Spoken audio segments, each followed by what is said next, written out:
King Charles III was crowned as the new monarch of the British Empire just a few weeks back, in what would go down to be one of the most jaw-droppingly dramatic and luxurious coronation ceremonies in history. Which one of the previous practice rituals did the new king honor, and which ones did he decide to bid goodbye to for good? What events from the late queen's coronation still stand out even after 7 decades? Let's find out. After the late queen's passing, Charles III had about 8 months to put things in order for the coronation to take place without any mishaps. The newly crowned king rose to the occasion and managed to get everything in place in just about half as much as the time required to prepare for Queen Elizabeth's ascension ceremonials all those years ago. You see, Charles, being the eldest ruling monarch after Elizabeth II, sort of saw the whole thing coming, so the time for preparations was cut remarkably short. Elizabeth II, on the other hand, was crowned at barely 25 years old. Owing to the sudden death of her father, King George, she took her time grieving the passing of her beloved father before taking up the responsibility of ruling the largest and most culturally significant empire in the world.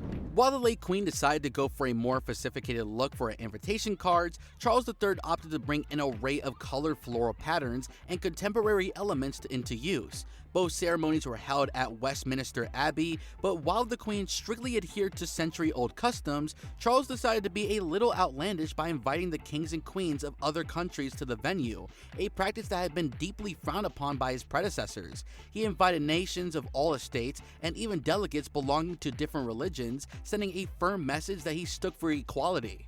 Despite the crown being relatively diverse, the number was significantly lesser than the one that came to witness Elizabeth's coronation.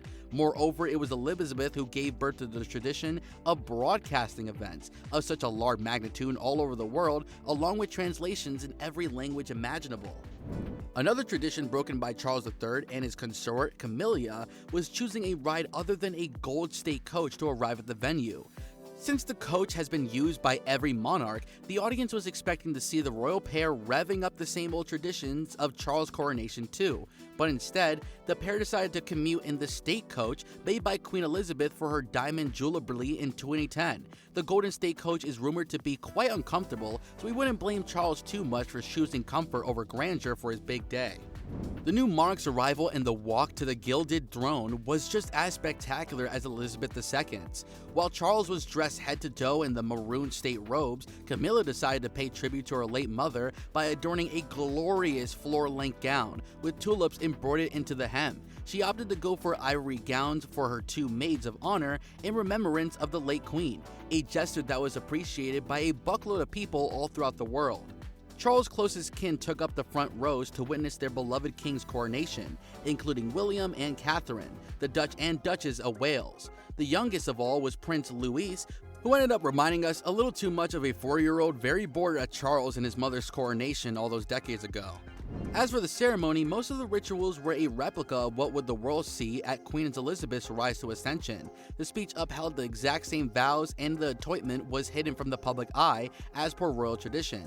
Although Charles did dress himself up in the golden robes mid-ceremony, just like all of his predecessors, the sword he chose to withhold was that of his grandfather, King George VI. This was another startling break from the tradition, as the sword is remade anew for every new monarch to come. Later on, he inherited Britain's prized treasures, from the golden orb to the bracelets of sincerity, which are generally worn and flaunted by the monarch, but Charles decided to otherwise. Then came to the moment everyone has been waiting for, the crowning. Charles III received the St. Edward's crown and later on changed into the imperial state crown, respecting the decades-long tradition yet again.